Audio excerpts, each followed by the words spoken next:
ياسين والکتاب الحکیم۔ مسجد نبوی کے امام الشیخ عبداللہ القرافی حفظہ اللہ نماز پڑھا رہے تھے۔ سورہ فاتحہ کے بعد انہوں نے سورہ یاسین شروع کی۔ اللہ کی شان ہے، اللہ تعالیٰ کی قدرت کہ سورہ یاسین کے شروع میں ان سے 3 مرتبہ غلطی ہو گئی۔ اب غلطی ان سے کیوں ہو گئی؟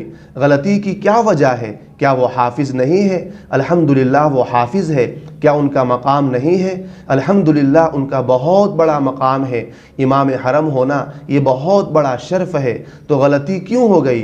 اس کا آسان سا جواب ہے، الانسان مرکب من الخطاء والنسیان، کہ انسان 2 چیزوں کا مرکب ہے، اس سے غلطی بھی ہو سکتی ہے اور اس سے بھول بھی ہو سکتی ہے۔ وہ کوئی فرشتہ نہیں ہے کہ اس سے غلطی نہیں ہوگی، انسان ہے، اس سے غلطی ہو سکتی ہے۔ یہ ذرا آپ ویڈیو ملاحظہ فرمائیں۔ یاسین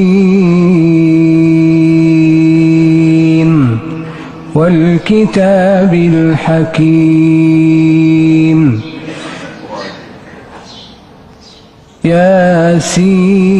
یاسین والقرآن المبین۔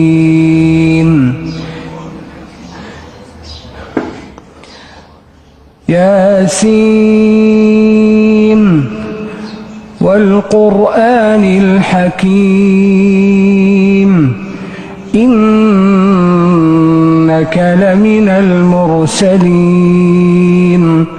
على صراط مستقيم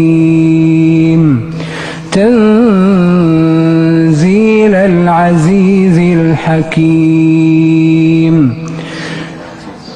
تنزيل العزيز الرحيم